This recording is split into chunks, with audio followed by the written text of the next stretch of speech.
Yo, what's going on, guys? Crispy Flakes here. For today's video, we are going through one off-season trade every NBA team should consider. This is an article by Bleacher Report. We actually have some fun with this one right here, man. What we're going to be doing is grading all these on the Crispy Flakes educational basketball system grading scale, which goes from A to F, just like, you know, the educational system out there. At least I think it's still like that. I don't really know, man.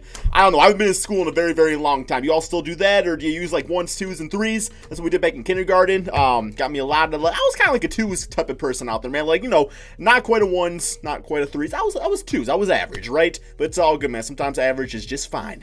So yes, before we get going on today's video, if you guys don't mind dropping that like, would be greatly appreciated. 1,000 likes is always the goal, but we are shooting for the stars, man. It's June time, so we are going for 1,003 likes. If you guys don't mind helping me get there, I would absolutely love you forever. And then, of course, if you are one of the 47% of people that watch my videos that are not subscribed, man, it's time to hit that subscribe button, guys. We are almost to 250,000 subscribers, which is crazy to think about. But let's go ahead and get going on this. And yes, I'm only going to be doing a grade for the team that's listed, because I'm not going to say like, okay, and the other team would get like a CF plus minus. It's all going to be for the one team, okay? So, yes, the first one we have is the Atlanta Hawks. Young gets a quality backup with Terry Rozier. So, the trade for the Hawks would be Rozier in exchange for Dwayne Dedmon, Brandon Goodwin. At least it's not a bad win out there. I guess not such a thing as a bad win. I guess bad loss. There we go. That'd be his alter ego. And then a 2020 second-round pick. This is like a B trade, actually, for the Atlanta Hawks. I mean, obviously, getting out of Dwayne Dedmon's contract is great. Brandon Goodwin, you know, he's whatever. Draft picks, I mean, of course, when you're a young team like that, you want to accumulate draft picks. But Terry Rozier actually has been a lot better than expected, I would say, for the Charlotte Hornets this past season. We all kind of laughed at his $50 million contract, but he's a very good, hard-nosed point guard. Now, if he could accept that role as a backup again, because, of course, he was a backup on the Celtics and wanted to lead his own team, then it's a big-time W. I do think he definitely could play in the backcourt with Trae Young. Obviously, the defense is not going to be great there, but it's not going to be any worse than Devontae Graham and Terry Rozier in the backcourt. Plus, Rozier, not really a bad defender out there, but yeah, I would be all for this. They're not really giving up too much. So getting Terry Rozier out of that, good veteran player that knows how to win games going back to the Celtic days, definitely worth it. What'd I say? I said a B. Okay, next up we got the Boston Celtics. Rudy Gobert pushes C's all in. So the trade would be Rudy Gobert in exchange for Marcus Smart, Robert Williams, Daniel Tice, Romeo Langford, and a first-round pick. I am going to give this a D-, guys. This is not a good trade for the Celtics whatsoever. I do think that, you know, Marcus Smart obviously is one of the best defensive players in the NBA, just like Rudy Gobert is, no doubt. But Robert Williams, I think, actually has a ceiling to be a Rudy Gobert type of player. Daniel Tice fits in with the system. Romeo Langford, I mean, the verdict is still out on him, but you still want to keep him for the potential and a first-round pick.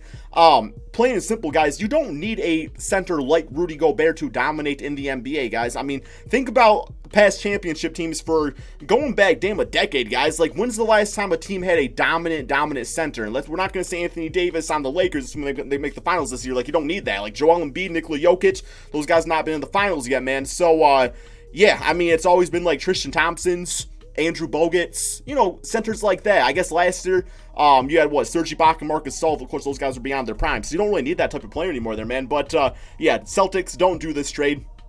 Not to mention he wants him, or I believe he has a max contract, right? If anything, he's going to sign one pretty damn soon here again. So, yeah, stay away from this trade. Not good. That's a D-, maybe even an F+-, dude. Okay, next up, we got DeMar DeRozan completes the Nets' big three. Okay, what's the trade?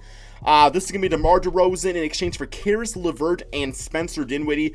This is not as bad as you would think. I don't like the pieces being given up here.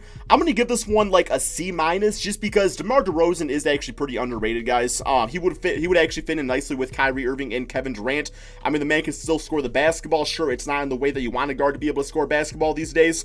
But he stays healthy for the most part. Now, Karis LeVert's an injury-prone player, so that's okay. I do like Spencer Dinwiddie a lot, but at the same time, it's like they could move past him. So to get DeMar DeRozan, who could still be a top shooting guard in the Eastern Conference, I think it would actually fit pretty nicely. You know, C-, guys. It's not a great trade. It's not the worst. I might even say a C. I'm gonna give him a C on this one. But I just know DeMar definitely has like that stigma with him these days, so I can see a lot of people kind of hating on this trade regardless. Okay, next up we got the Charlotte Hornets take on Al Horford's contract for sweeteners. Okay, so this is Al Horford, J.R. Smith, and a 2020 first-round pick in exchange for Terry Rozier and Cody Zeller. So for the Charlotte Hornets, I'm going to give this one, this is like a C+. Because J.R. Smith could be something. Getting that first round pick from the 76ers is always nice. And all you're really giving up is Terry Rozier, who's just like, you already got Devontae Graham. That was kind of a diamond in the rough. So you got him. Cody Zeller is just like the definition of an average center. Of course, Al Horford's not really going to help the Charlotte Hornets, but he's going to be the best center they've had in a very long time. And getting the draft pick, the young player, makes it worth it. And contract-wise, this should all line up for the next few seasons anyway. Yeah, I actually do kind of like this trade. I'm going to say like, yeah, C+. I feel like a C+ is kind of where this one's at. Okay, next up, we got Nazir Little reunites with Kobe White. So, that kind of rhymes. We got Nazir and Trevor Ariza for Thaddeus Young. This is an A+ trade. This is an A+ trade, guys. Thaddeus Young has not really worked out for the Bulls at all. He was brought on to be like a veteran guy. So, what do they get back? They get a, potential, defensive beast with Nazir Little, who I think was a big-time steal in last year's draft. Three-point shot still has to work on that, but could get there. Obviously does have chemistry with Kobe White, which definitely helps out too. Trevor Ariza, veteran player that you would probably buy out to that point. But yeah, there was absolutely no reason why they wouldn't want to do this trade. And of course, the Portland Trail Blazers, getting Thaddeus Young. They do need wing players out there. I don't know if I would give up on Nazir Little, but Thaddeus definitely fits in this timeline with the Portland Trail Blazers. We're not talking about that, but yeah, man. I would say this is definitely an A+ for the Chicago Bulls. Okay, next up we got Kevin Love rejoins Kyrie Irving in Brooklyn. So this is a trade, though, for the Cleveland Cavaliers. So for the Cleveland Cavaliers, they would get Caris LeVert, Taurean Prince in exchange for Kevin Love. This is also an A trade right here, guys. While Caris LeVert does have injury issues, he dropped 50 points, in the game last season, man. Like, this guy could be the real deal if he can stay healthy, right? Taurean Prince, nice filler player. I like him more at the small forward position than the power forward position. But yeah, the big thing about this, too, is they do get out of Kevin Love's contract, which is definitely a big-time W. But yeah, I can see Caris LeVert fitting in instant with Darius Garland and Colin Sexton. So yeah, definitely not bad at all. I like the trade a lot. What am I saying? A? Yes. Okay, we got the Dallas Mavericks. Al Horford becomes Mavs' new center. So this would be Al Horford in exchange for DeLon Wright, Dwight Powell, and Justin Jackson.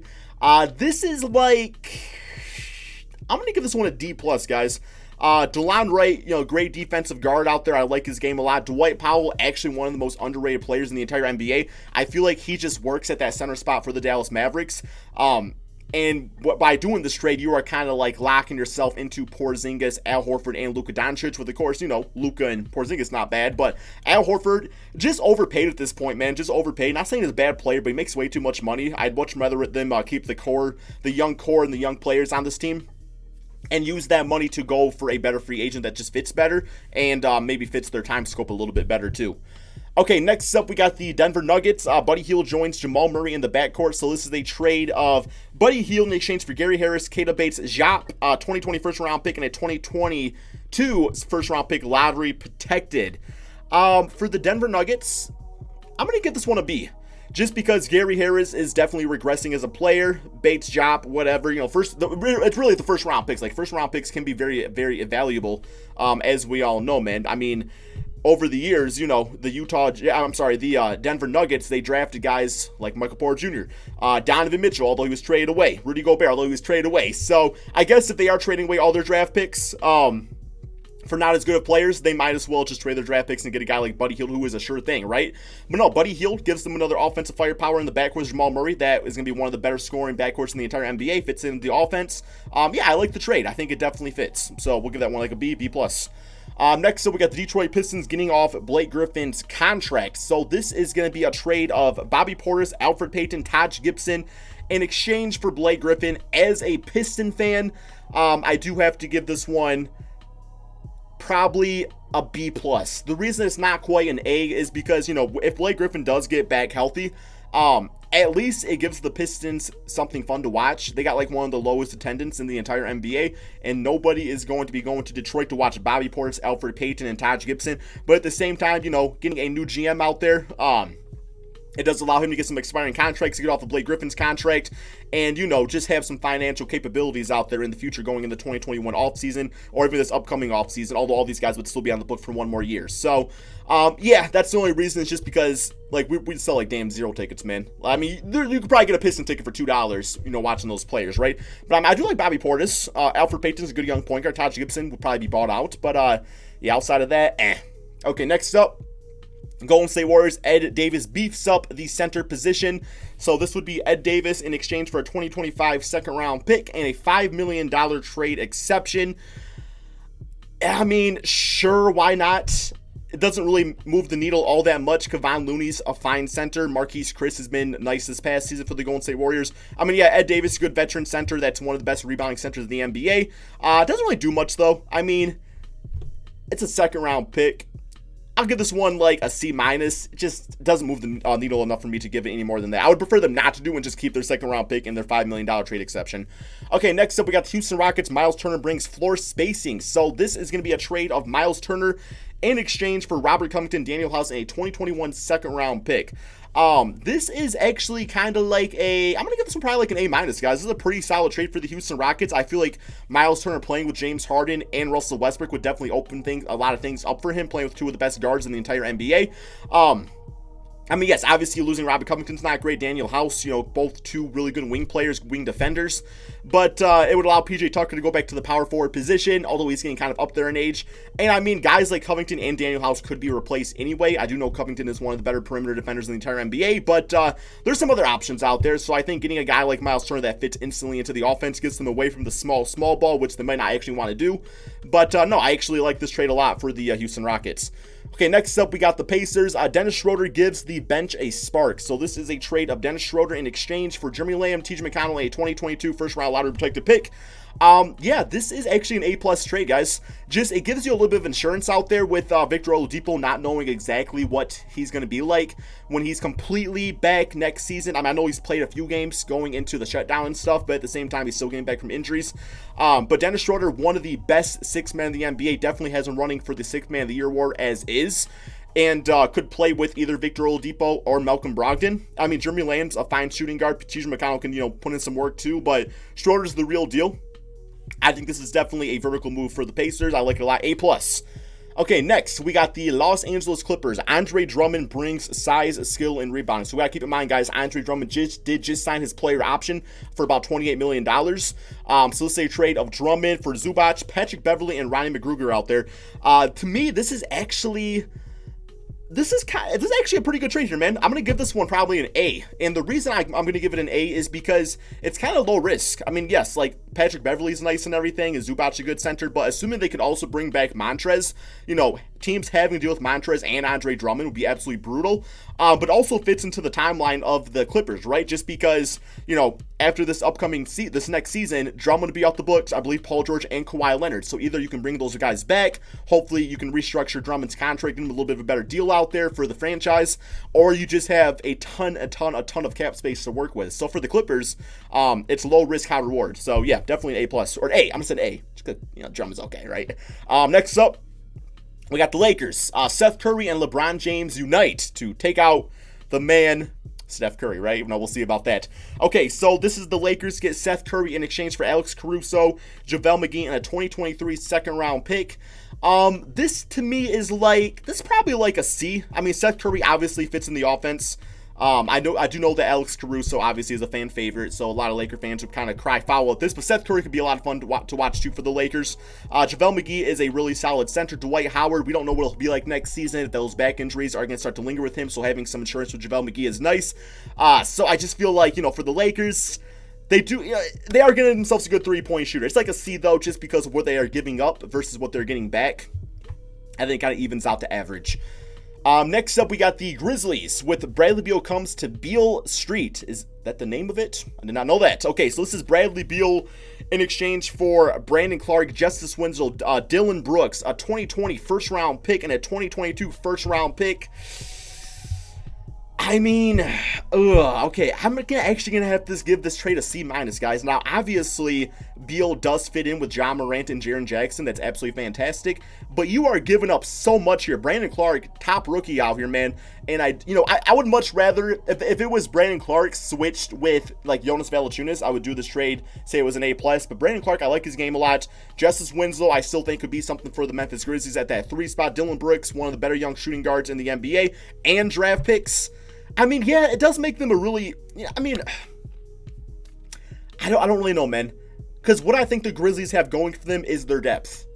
And with Bradley Beal, you are losing a ton of depth there, man. So I don't think I would do it. I really don't think I would do it. Next up, we got the Miami Heat. Aaron Gordon switches Florida zip codes. So this is a trade of Aaron Gordon in exchange for Kendrick Nunn, Kelly Olynyk, KZ Opala, and a 2025 first-round pick. Nope, not doing this trade. I'd much rather send them go for a Danilo Gallinari in free agency, which would work much better with Bam. Well, because, of course, Bam's not like a great three-point shooter. Aaron Gordon thinks he's a good three-point shooter. I feel like Gallinari would fit much better in the offense. And plus, you're giving up Kendrick Nunn, Olynyk, who, of course, is a stretch big, KZ Opala, who actually could be a steal from the draft class. And a first round pick, louder protected and everything, but still not doing this trade. Plus, it's 2025. I mean, 5 years from now, Jimmy Butler's going to be a lot older. Sure, Bam will still be on the team and one of the best players in the NBA, but you never really know, man. For Aaron Gordon, it's not worth it. I'm giving this one like a D-. I just don't really think he fits in with the Miami Heat. Next up, we do have the Milwaukee Bucks. Chris Paul pushes the Bucks all in for a ring. So this is a trade of Chris Paul for Eric Bledsoe, George Hill, Ersan Ilyasova, and DJ Wilson. To me, this is an A-plus trade here, guys. Eric Bledsoe is a good point guard, underrated, good defender, but Chris Paul is, he does everything better than Eric Bledsoe. I mean, George Hill, also getting up there in age, was a great three-point shooter for them this past season, top in the NBA. But Chris Paul, it's a low-risk move, and Chris Paul being that third option on the team, probably obviously behind Giannis and Chris Middleton. It's an A-plus move here, guys. It's not a long-term contract. It's like you might as well see what happens, and then if anything, 2 seasons from now, when CP3 is off the books, you got so much money to work with to put more players around Giannis. Next up, we do have Minnesota Timberwolves. Jonathan Isaac joins Cat in the Wolves front court. So this is a trade of Jonathan Isaac, Alfred Camino, in exchange for the 2020 first-round pick and James Johnson. This is an A++ trade right here, man. For one, Jonathan Isaac has Defensive Player of the Year potential, but not only that, he would be the perfect player to go alongside Cat. I cannot think of a better player here, man. For the Magic, I would never do this trade. I mean, I'm going to be 100%. I would never do this trade, man. But for the Timberwolves, this would be an A++. Damn, that would be a steal of the century right there, guys. He's that good. I know he's coming off a major injury, but still, I think he'll be completely fine. Next up, we got the Pelicans. Get a first-round pick for JJ Redick. So this is a trade of Eric Gordon, and they get a first-round pick in exchange for JJ. Eric Gordon's contract is not the greatest, but at the same time, he does fit into the offense. He played for the Pelicans before and everything. First-round picks are always great, and it's like JJ Redick. He's a great player, but he's getting up there in age, man. So, yeah, for the Pelicans to do this trade, they don't really need cap space anytime soon because of guys like Zion and Lonzo Ball not really being due a lot of money anytime soon. I would say this is like an A. I have nothing against this trade. I like it. It's an A trade. Alrighty, next we got Zach LaVine is Knicks' newest star. So this is Zach LaVine in exchange for Frank Ntilikina, Kevin Knox, Taj Gibson, 2020 first-round pick from the Clippers, and a 2023 first-round pick from the Dallas Mavericks. I'm going to say this is a B+ trade right here, guys. I like Zach LaVine a lot. I don't like Zach LaVine as a number 1 option, but I do think this definitely gives them a player that they can kind of focus on right now. Can definitely be a great mentor for RJ Barrett. You got Mitchell Robinson out there. I just think it's a good, attractive player to have out there for other free agents. Saying hey, it's not just the young players, Robinson and Barrett. Zach LaVine's there too. It's not a bad trade, man. B+. I'm going to give this one a B+. And it'd be a lot of fun to watch, in New York and stuff anyway. Next up, we got OKC. Lauri Markkanen becomes new franchise power forward. So this is Lauri in exchange for Darius Bazley, Terrence Ferguson, 2020 first-round pick, and some second-round picks. This is an A+ trade right here, guys. I think Lauri was brutally misused in the Chicago Bulls offense. He fits in perfectly alongside Steven Adams and Shai Gilgeous-Alexander. Of course, you got Chris Paul dishing the ball out there. You're really only giving up potential, and potential, sometimes potential just doesn't work out. You get a sure thing right here, man. That'd be a really fun team to watch. It's an A+ trade. Next up, we got Derrick Rose beefs up the Magic backcourt. So this is going to be a trade of Derrick Rose for Mo Bamba. And I'm going to say this is probably a C+ trade because you really are just getting Derrick Rose for 1 year and you are giving up on Mo Bamba. As a Piston fan, I'm doing this trade every damn time. So that means if it's a great trade as a fan of the Pistons, probably not the greatest trade for the Magic out there, but be a nice mentor for Markelle Fultz at least, and it would make them interesting for 1 season. So I don't mind, probably a C range for the Magic. Next up, we got the 76ers. Al Horford sent to the Houston Rockets for Eric Gordon. So Eric Gordon, Daniel House, and Ben McLemore in exchange for Al Horford. This is probably an A trade just because you do get some really good depth here. That could all these guys instantly help the 76ers get better. And you lose Al Horford, who has not been great for your team. So yeah, this is an A trade. Okay, next up, we got Devin Booker to the Hawks for Kings ransom. Okay, so this is a Phoenix Suns trading away Devin Booker. So it's going to be John Collins, DeAndre Hunter, Kevin Huerter, Dwayne Dedmon, 2020 first-round pick for Devin Booker, man. This one's tough. This one is tough because that is a hell of a lot of players for D-Book. But I know that Phoenix Suns fans love this man so much, guys. Oh, man. I'm going to have to give it a B- because you are getting one hell of a haul back, but none of these guys listed have all-star potential like Devin Booker. I do know that John Collins could be an all-star, but he's not going to be like as good as Devin Booker ever. I don't believe that, man. But it's not a bad trade. Like if Devin Booker walks into the GM's office and says, I want to get traded, you cannot do much worse than this. It's a nice trade, man. But I don't think Suns fans would want it. But I'm going to say like a B, B-, just based off what the package is. Next up, we got TJ Warren gives Blazers a third score. So this is Portland. So this is going to be TJ Warren, TJ McConnell for Trevor Reason, a 2020 first round pick. This is an A+ trade. TJ Warren's one of the better scoring wing players in the NBA, which definitely the Portland Trail Blazers do need. They're not really giving up a lot. TJ McConnell, good backup point guard. Right now they got Anfernee Simons, who is very young. So TJ McConnell could kind of fill in until he's ready to go, even more so the backup point guard. I really like the trade, guys. A+. Okay, next we got Sacramento Kings. Tobias Harris joins Kings core. So this is Tobias for Harrison Barnes, Corey Joseph, and a 2020 second round pick. I mean, it's like a C+, and that's just because Tobias is better than Harrison Barnes. I don't think it really moves the needle all that much for the Kings, though. Tobias, in my opinion, is still an overpaid player. He's not overrated. He's not a bad player, just overpaid. It just doesn't really do much for the Kings. It's like a C+. Next up, we got the Spurs. Gordon Hayward tries to keep playoff dreams alive. So this is Gordon Hayward, Robert Williams, in exchange for LaMarcus Aldridge and Rudy Gay. I'm going to have to give it a C. I mean, Gordon's a good player. LaMarcus Aldridge is getting up there in age. LaMarcus on the Celtics actually would be a perfect player to have. But from the Spurs standpoint, once again, not a big-time needle mover for them. It's like a C. It doesn't really do much. I guess getting Robert Williams is not bad, so maybe I'll give it a C+ just because of that. But besides for that, kind of about it. Here we got the Toronto Raptors. Derrick Rose becomes the sixth man. So this is going to be Derrick Rose in exchange for Matt Thomas, Patrick McCaw, and a 2020 first-round pick. I will probably say this is like an A trade, guys, just because Matt Thomas not really in the rotation. A lot of good potential. He could be a top three-point shooter in the NBA. Patrick McCaw, I mean, if you got my team, you're guaranteed a championship ring. So come on down to Detroit, man. And then first-round pick, it's going to be, towards the bottom of the draft picks anyway. And, Derrick Rose gives them some insurance as a backup point guard. Obviously, that means Fred VanVleet would probably no longer be on the team. Now, if you could also get him back, then that would be kind of interesting, I guess. A little dynamic right there. But, for the Raptors, he fits in. It's an A+ trade, guys. Not really giving up too much. Next, we got the Jazz. Chris Paul gets Jazz closer to a title. So this is Chris Paul in exchange for Mike Conley, Ed Davis, and a 2021 first-round pick. Yes, this is an A+ trade. Mike Conley has not really worked out for the Jazz. He got better towards the end of the season, but Chris Paul is more of a sure thing. Ed Davis was not really in the rotation all that much, and then a second-round pick, it's whatever. It's not really a long contract like we said earlier about him going to the Milwaukee Bucks. It's an A+ trade, guys.